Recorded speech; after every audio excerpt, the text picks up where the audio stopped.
Sa pagpasok ng taong 2023, naitala ang makasaysayang pagtaas ng ekonomiya ng Pilipinas na pumalo sa 7.6% para sa buong taon ng 2022.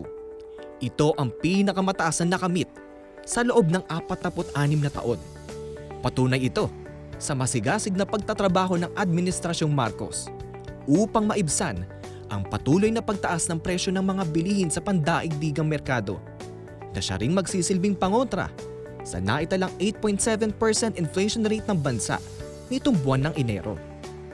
That's what I lose sleep every night over, is how to bring down inflation. So I'm determined to make sure that the inflation starts to come down in the first quarter and mag-normalize na pagkatapos nito. Mula sa pagpapaigting ng ugnayan at kooperasyon sa mga kaanib na bansa, sa paghimok ng mga dayuhan para mamuhunan sa Pilipinas, hanggang sa makalikom na mga kabi-kabilang investment pledges sa larangan ng enerhiya, agrikultura, negosyo, infrastruktura at trabaho, walang tigil ang pag-arangkada ng mga inisyatiba ng pamahalaan para sabay-sabay na makamtan ang pangarap para sa isang bagong Pilipinas.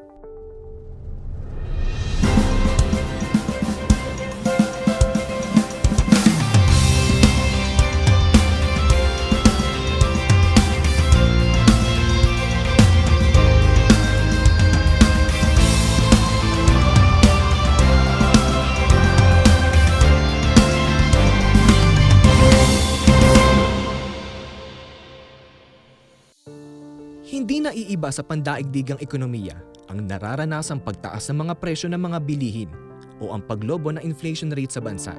Ayon sa pag-aaral ng International Monetary Fund o IMF, ang buong mundo ay dumanas ng 8.8% inflation rate sa taong 2022, higit na mataas sa 5.8% inflation sa Pilipinas sa parehong taon. Kabilang sa mga pangunahing dahilan sa pagtaas ng mga bilihin ang muling pagdami ng COVID-19 cases sa China at ang pagpapatuloy ng tensyon sa pagitan ng Ukraine at Russia. We have seen inflation accelerating globally in recent months.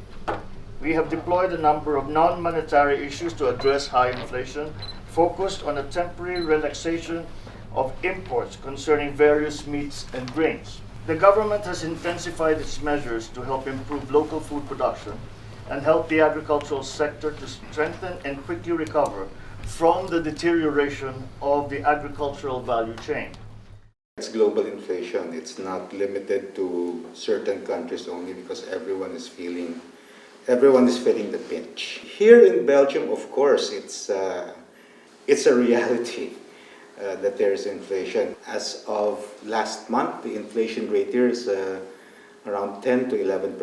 It's really a reality for everyone, especially here in Belgium and in Europe, because I think the main reason for the inflation is the conflict in Ukraine.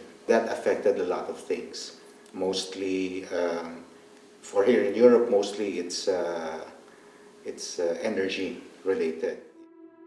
Ramdam din ng ating mga kababayan sa ibang bansa, tulad ng Belgium, ang masakit sa bulsang pagtaas ng presyo ng mga bilihin at ang epekto nito sa kanilang pang-araw-araw na pamumuhay.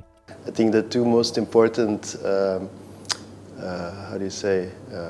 businesses was like, especially for the creative part, for artists, for musicians. So that was very difficult, a very difficult period for those people, and also for the food industry, since we couldn't be open every day. So it was a lot of bankruptcies, 50% I think in Brussels went bankrupt. And it's still ongoing, so it's a very, very difficult period.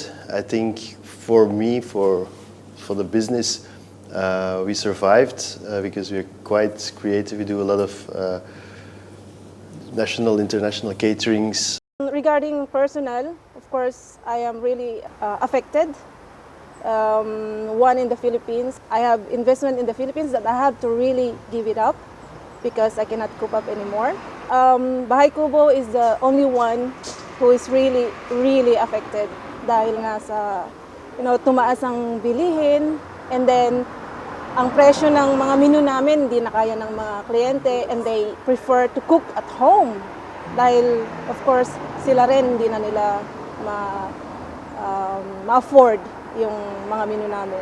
Of course, we cannot also keep our prices because we spend a lot.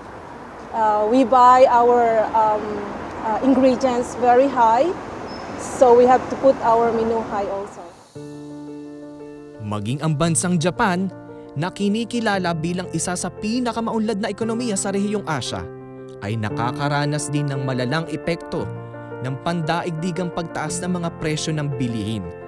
Nitong December 2022, umabot sa 4% ang inflation rate sa Japan na siyang pinakamataas na naitala sa loob ng 31 taon. I think inflation is everywhere, and the first thing I noticed was McDonald's here increased their price. So that's when I realized, oh, inflation is everywhere. And I think everyone knows about it, that we have inflation kahit saan tayo pumunta. And I think we're just gonna adapt through it, and because it's inevitable that it's gonna happen. In the first issue of inflation, I think the really logical thing to do right now is to tighten our pockets, because it's not gonna last forever, I think. But right now we have to tighten our pockets in OFWs in Japan, and also our families living in the Philippines. We are also really feeling the inflation here in Japan a lot. And more now than ever, my family really has to set our saving goals. Meaning we can't just go out shopping in a whim or take a vacation in a whim. Instead, we try to discuss together as a family. It wasn't like before that, okay, let's go out shopping. Now we sit down. What do we need? Do we need to go on this vacation? Do we need this new appliance? Do you need to go on this sports club or something? Bagamat mataas ang naging inflation rate ng buong mundo sa taong 2022, iniulat naman ng IMF sa kanilang economic forecast ang unti-unting pagbaba nito ngayong taon sa 6.6% at 4.3% naman sa taong 2024. As I said, the importation of many of the agri-products, which have been a large part of the inflation rate, we have already taken some measures so that the supply will be greater, and so that will bring the prices down. But that will take a little time, and as my continuing estimate or forecast is that we can see the lowering of the inflation rates by the second quarter of this year. As of now, with fuel prices going down and the prices of agri-products with the importation slowly also going down, I think that we will see the effects on the inflation rate further down the road. And I sincerely believe that this is going to be as high as it's going to get. Ang pagtungo ni Pangulong Marcos sa bansang Japan ay hindi lamang para paigtingin ang kooperasyon sa isa sa pinakamahalagang development partners ng Pilipinas. Ito rin ang kanyang paraan upang ibida ang mga ginagawang hakbang ng administrasyon at makahimok ng mga bagong mamumuhunan sa Pilipinas. Sa pagpasok ng mga bagong negosyo, dala rin ito hindi lamang mga trabaho, kundi bagong pag-asa para sa magandang pamumuhay tungo sa pangakong hatid ng bagong Pilipinas.